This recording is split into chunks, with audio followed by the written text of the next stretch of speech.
রোহিঙ্গা সংকট এটা মিয়ানমারের অভ্যন্তরীণ সংকট একদিকে, আর একদিকে হলো বাংলাদেশ সরকার এটাকে দেখছেন মানবিক দৃষ্টিকোণ থেকে। কোনো বিষয় নিয়ে আন্তর্জাতিকভাবে আমরা মোকাবেলা করতে চাই, সেটা ধরে নিতে হবে। সেই আন্তর্জাতিক মোকাবেলাটা হলো আমার স্বাধীনতা এবং সার্বভৌমত্বের জন্য, আমার দেশের মানুষের ভালোর জন্য, কল্যাণের জন্য।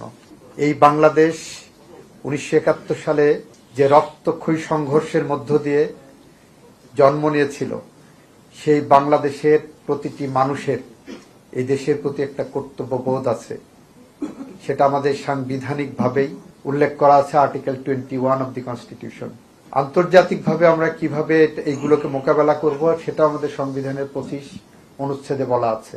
আমাদের সংবিধানের 25 অনুচ্ছেদটাকে আমরা যদি ফলো করি, সেখানে আন্তর্জাতিক পর্যায়ে আমার সরকার কিভাবে ডিল করবেন, এবং সেখানে আন্তর্জাতিকভাবে যে সমস্ত দেশের নাগরিকগণ তাদের অভ্যন্তরীণ বিষয়ে তাদের দাবি আদায়ের জন্য যদি কোনো সংগ্রামরত থাকে, সেখানে কিভাবে ডিল করবেন সেটাও আমাদের সংবিধানে কিন্তু বিধৃত আছে।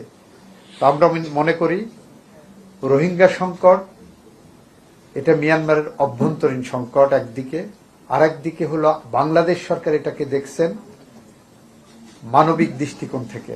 এখন বলতে পারেন যে যখন এখানে ঢুকে আসছে তখন তো রোহিঙ্গার সাথে এটা আন্তর্জাতিক পর্যায়ে চলে গেছে, এটা কখনো না। কারণ রোহিঙ্গাদেরকে বাংলাদেশ সরকার আশ্রয় দিয়েছেন, তাদের পাশে দাঁড়িয়েছেন সম্পূর্ণ মানবিক মূল্যবোধের জায়গা থেকে। কারণ একজন মানুষ যখন ভূমিষ্ঠ হয়, তখন সেই মানুষের 3টা অধিকারকে যদি বৈশিষ্ট্য থাকে, সেই বৈশিষ্ট্যগুলো মানবাধিকারে রূপান্তরিত হয়। একটা হলো এই অধিকারটা তার সার্বজনীন, ভূমিষ্ঠ হওয়ার সাথে সাথে এমন একটা অধিকার যেটা বিশ্বের সমস্ত মানুষের অধিকার হয়ে দাঁড়ায়। এটা হলো তার ইনএলিয়েনেবল রাইট, এই অধিকারটা সে অন্য কারো কাছে হস্তান্তর করতে পারবে না। এটা হলো তার ইনহারেন্ট রাইট, সহজাত। মানুষ হিসেবে জন্ম নেওয়ার সাথে সাথে তার কিছু অধিকার থাকে, তার জীবন ধারণের অধিকার, তার খাদ্যের অধিকার, তার ন্যূনতম কিছু অধিকার থাকে।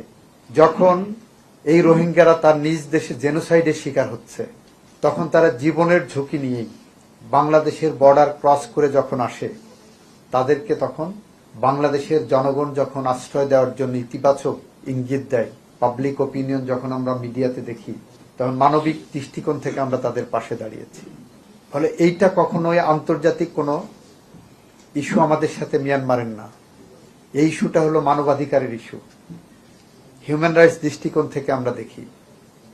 সুতরাং মানবিক মূল্যবোধের জায়গা থেকে বাংলাদেশ মানুষের পাশে দাঁড়িয়েছে, সেটা আমাদের সাংবিধানিকভাবে দাঁড়ানোর একটা নৈতিক দায়িত্ব রয়েছে আর্টিকেল 25 অনুসারে।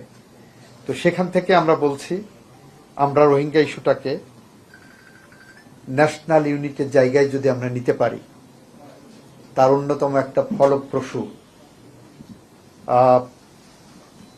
আমরা পদক্ষেপ হিসাবে চিন্তা করতে পারি। আমরা সেই চিন্তার থেকে দেখেন, আমাদের মাননীয় প্রধানমন্ত্রী দায়িত্ব গ্রহণের পরেই এই বিষয়টাকে নিয়ে একটি জাতীয় কমিটি গঠন করেছেন, কিভাবে অ্যাড্রেস করা যায়।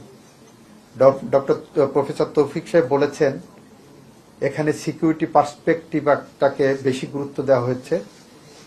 আমাদের কাছে বাংলাদেশের ভূখণ্ডের অখণ্ডতা রক্ষা করাই সবচেয়ে বড় ইস্যু, এবং সেইটা রক্ষা করতে যে সিকিউরিটি পার্সপেক্টিভটাকে হয়তো আমরা গুরুত্ব দিচ্ছি, কিন্তু আমরা ডিপ্লোম্যাটিক পাসপোর্ট এবং সোশ্যাল কনটেক্সটটাকে কখনোই বাইপাস করছি না। একই সাথে আমরা মানবাধিকারকে সর্বোচ্চ গুরুত্ব দিচ্ছি, যাতে করে রোহিঙ্গা জনগোষ্ঠীর কোনো মানবাধিকার লঙ্ঘনের অভিযোগ কোনোভাবেই না আসে। অ্যাট দি সেম টাইম ওখানকার ক্রমবর্ধমান ফৌজদারি প্রবণতা, অপরাধের প্রবণতা, সেটাকেও আমাদের অ্যাড্রেস করতে হচ্ছে।